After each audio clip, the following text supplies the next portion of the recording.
فکری جګړه یعنی څه؟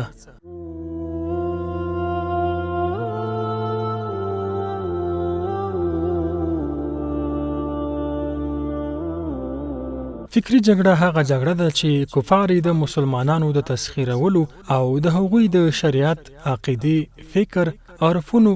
او عنعناتو، سلوک، اخلاق او د ژوند د اسلامي بڼې د له منځه وړلو لپاره د ناپوځي وسایلو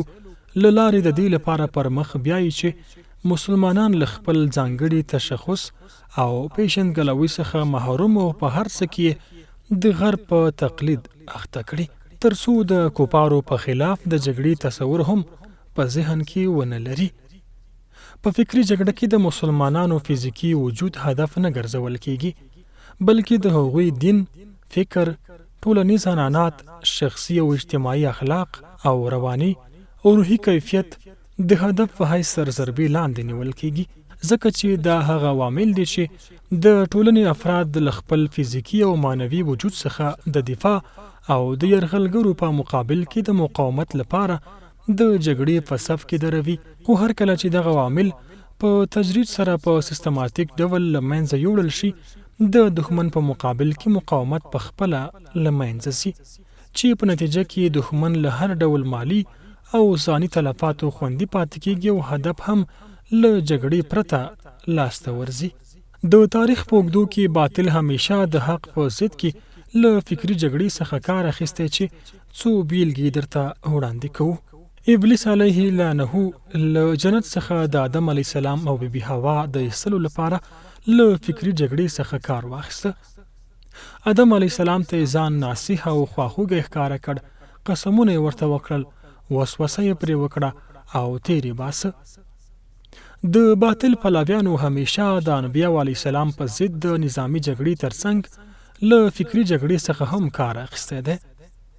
معاذ الله انبیاء علیه السلام ته به پوچ ویل،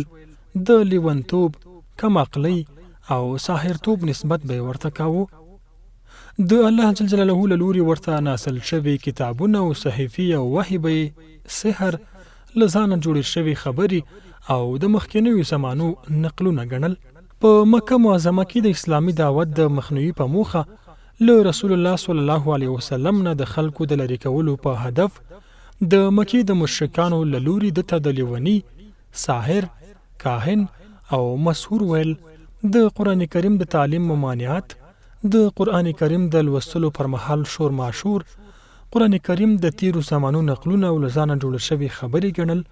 د دوی د فکري جګړې څخه وو. همدارنګه په مدینه منوره کې د یهودانو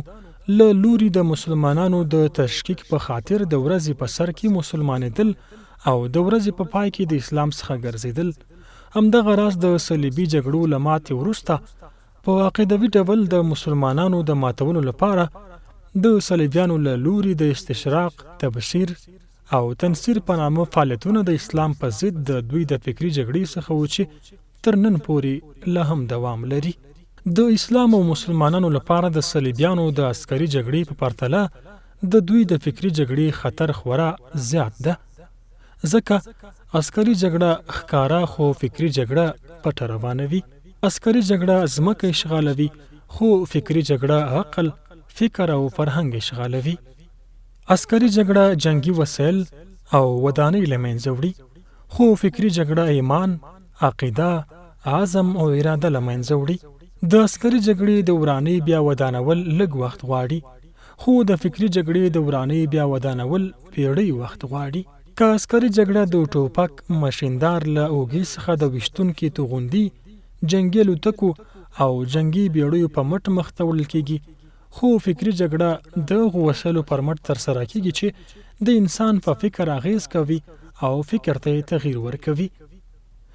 صلیبیان په افغانستان کې د افغانانو د فکر د تغییر او تسخیر لپاره زیات کار له رسنیو څخه اخلي.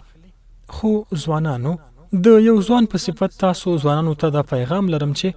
نن زمان مونږ الله جل جلاله په یو لوی امتحان کې راګیر کړي یو چې مونږ د الله جل جلاله او پیغمبر علیه السلام د پلویانو په صف کې دریږو او که د کفار د عسکري جګړې په پرتله له فکري جګړې څخه زیاته استفاده او ګټه اخلي. خو ځینو بې غیرته ځوانانو ورته لبیک ویلی دی. خو ځوانانو، د کفارو د دې فکری جګړې په مقابل کې سپر شي او د دې مقابله په فکری جګړې سره وکړي او داسې غاښ ماتونکی ګزار ورکړي چې په آینده کې هم د دوی آینده نسل ورڅخه عبرت واخلي او په دې وپوهیږي چې مسلمانان د عسکري جګړې ترڅنګ په فکری جګړه کې هم تر چا کم نه دي.